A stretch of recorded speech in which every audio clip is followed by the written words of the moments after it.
घूम रहे थे। मैंने कहा यार खरिया जी, शादी के 10-15 साल तो हो ही गए होंगे, इसके बावजूद आज भी भाभी जी से इतनी मोहब्बत की भाभी जी का हाथ पकड़े सरेआम घूम रहे हो।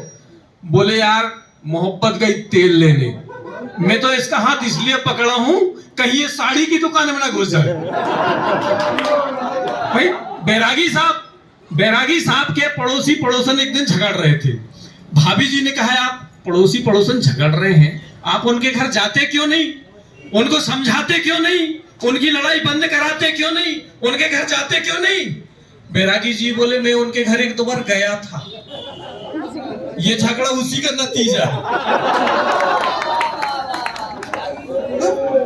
ऐसा हो जाता है। ये पटेल साहब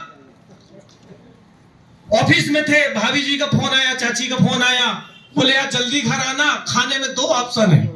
पटेल साहब बड़े खुश होके जल्दी गए, जल्दी से जाके हाथ मुंह धोया, बैठ गए किचन में, बोले लाओ खाना लाओ। भाभी जी ने खाना परोसा, खिचड़ी। बोले तुम तो कह रही थी खाने में 2 ऑप्शन है और तुम परोस दी खिचड़ी। चाची बोली खाने में 2 ही ऑप्शन है, पहला ऑप्शन है खाना है तो खाओ, दूसरा ऑप्शन है नहीं खाना तो भाड़ में जाओ। मजबूरी में पटेल साहब खाना शुरू किए। पहला ही वाला खाए थे कि कंकड़। बोले ये क्या तरीका है, तुम्हारे 2-2 ठो आंख है, तुम कंकड़ नहीं बीन सकती। वो बोली तुम्हारे 32 ठो दांत है, तुम चबा नहीं सकती। बहुत सारे वाकया हो जाते हैं। और नवीन जी की जो वाइफ है वो बोले जी मैं आपसे बहुत प्रेम करती हूँ।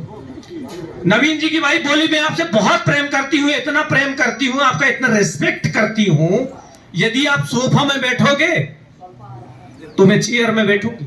दुबे जी और बोले नवीन जी बोले यदि मैं चेयर में बैठूं तो बोले तुम चेयर में बैठोगे तो मैं स्टूल में बैठूंगी।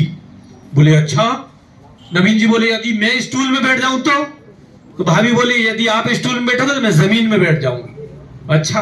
और यदि मैं जमीन में बैठूं तो भाभी बोली आप जमीन में बैठोगे तो मैं गड्ढा खोद के गड्ढा में बैठ जाऊंगी।